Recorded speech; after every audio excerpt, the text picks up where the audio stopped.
Hello friends, welcome back to my gardening channel. Gardening का शौक हो और लॉन के अंदर फ्लावर्स ना हो, ये तो हो ही नहीं सकता। तो फ्रेंड्स, आज की वीडियो में मैं आप लोगों के साथ कुछ ऐसे फ्लावर्स शेयर करने वाली हूँ जो कि बहुत ही इजी टू ग्रो और मेंटेन है। 4 से 5 मैं आप लोगों के साथ शेयर करूँगी जो कि आप अभी इस वक्त बाहर के मौसम में रख सकते हैं।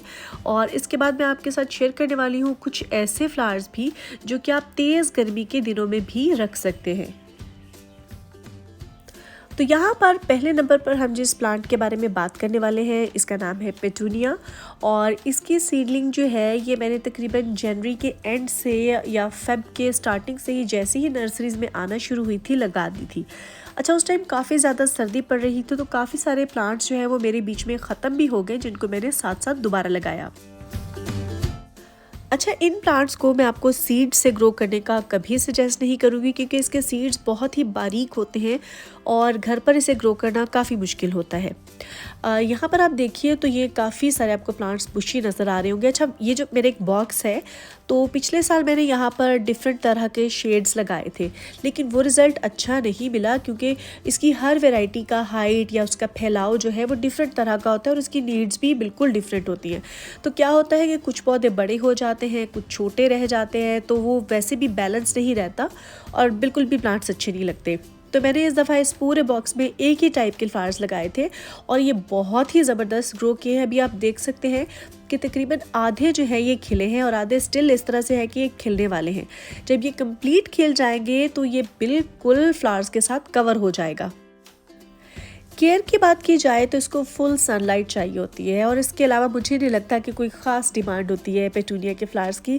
अच्छा हाँ, इसकी कुछ वेराइटीज़ जो हैं उन्हें ग्रो करना थोड़ा सा ट्रिकी होता है, लेकिन जो बहुत ही कॉमन और इजी टू ग्रो वेराइटी है उसमें एक तो ये पिंक वाली वेराइटी है, इसके अलावा जो वाइट वाली इसकी वेराइटी आती है वो, और एक पर्पल वाली।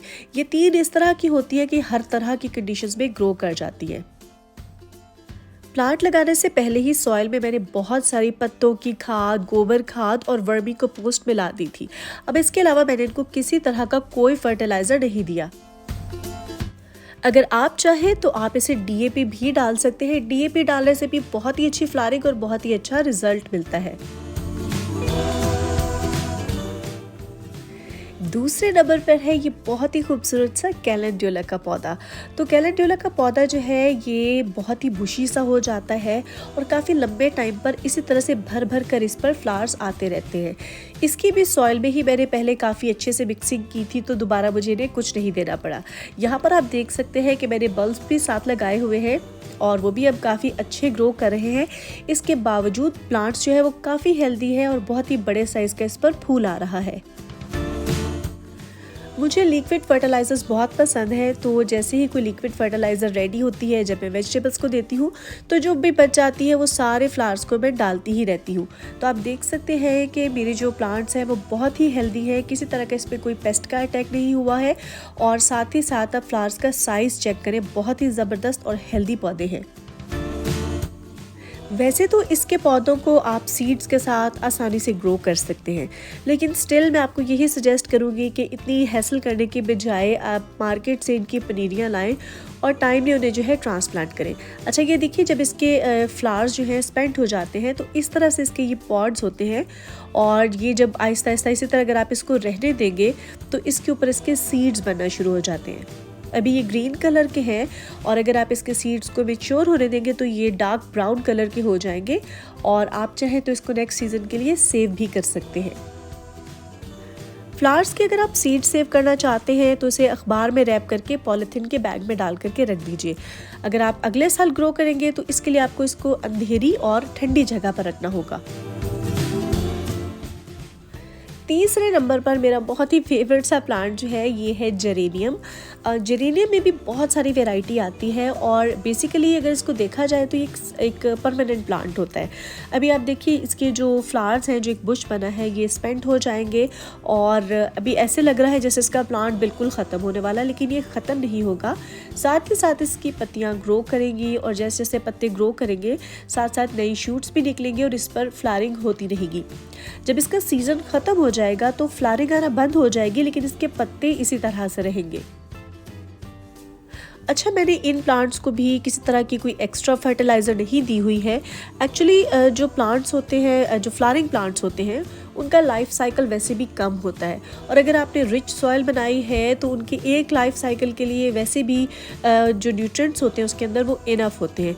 और साथ साथ जैसे मैंने आपको बताया, जो बची हुई लिक्विड फर्टिलाइज़र है वो मैं डालती रहती हूँ, तो वो इन प्लांट्स के लिए इनफ होती है। जिरेनियम के प्लांट की बाकी तो केयर सेम ही है, लेकिन एक ख़ास बात यह है कि इसे बहुत ज़्यादा वाटरिंग जो है वो पसंद नहीं है।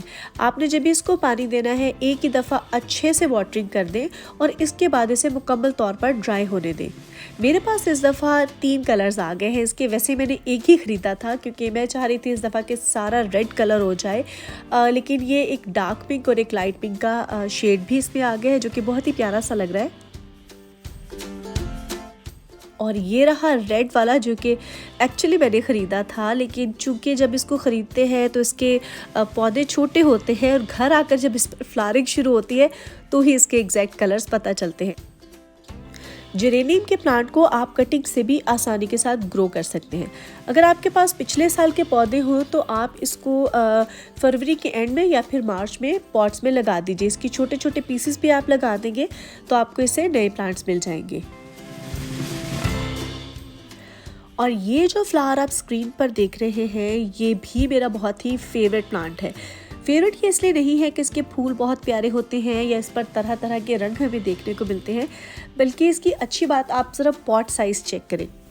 नर्सरी से हम जिन पॉट्स के अंदर पनीरिया अमूमन लाते हैं उनका साइज़ बहुत ही छोटा होता है, तो आप देख सकते हैं कि मैंने उन्हीं पॉट्स के अंदर इनके एक एक दो दो पौधे लगाए थे और इतनी खूबसूरत इस पर फ्रेंड्स फ्लावरिंग हो रही है। मैंने कोई इसको एक्स्ट्रा फर्टिलाइज़ नहीं किया, जो सॉइल थी बस वही यूज़ की है। बस पानी इसको रेगुलरली देना पड़ता है क्योंकि पॉट्स छोटे हैं तो जल्दी खुश्क हो जाते हैं। अदरवाइज़ बहुत ही ज़बरदस्त इसके अंदर मुझे इसका रिज़ल्ट मिला। डायंथिस की जो शॉकिंग पिंक वाली वैरायटी है, अगर वो आप अपने घर में कहीं लगा लेंगे तो जब तक आप उसे निकाल के फेंकेंगे नहीं, वो आपकी जान नहीं छोड़ेगी।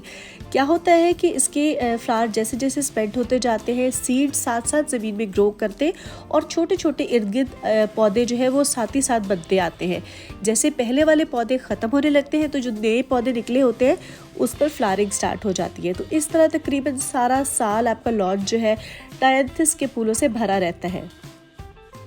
वैसे ये वाला एक्सपीरियंस मेरा शॉकिंग पिंक वाले फ्लावर्स के साथ हुआ है। अगर बाकियों के साथ ऐसा हो तो उसके बारे में मैं आपको कुछ कंफर्म नहीं कह सकती, लेकिन मुझे ऐसा लगता है कि बाकी जो हैं वो सीजनल वेराइटीज़ हैं जो कि इस सीज़न में हमें बहुत ज़्यादा देखने को मिलती है, लेकिन उसके बाद सारा साल जो है वही जो इनकी एक टिपिकल देसी वाली वेराइटी आती है शॉकिंग पिंक, वही ज़्यादा नर्सरीज़ में भी नज़र आ रही होती है और मेरे लॉन में भी एंड तक वही वाला कलर बचता है।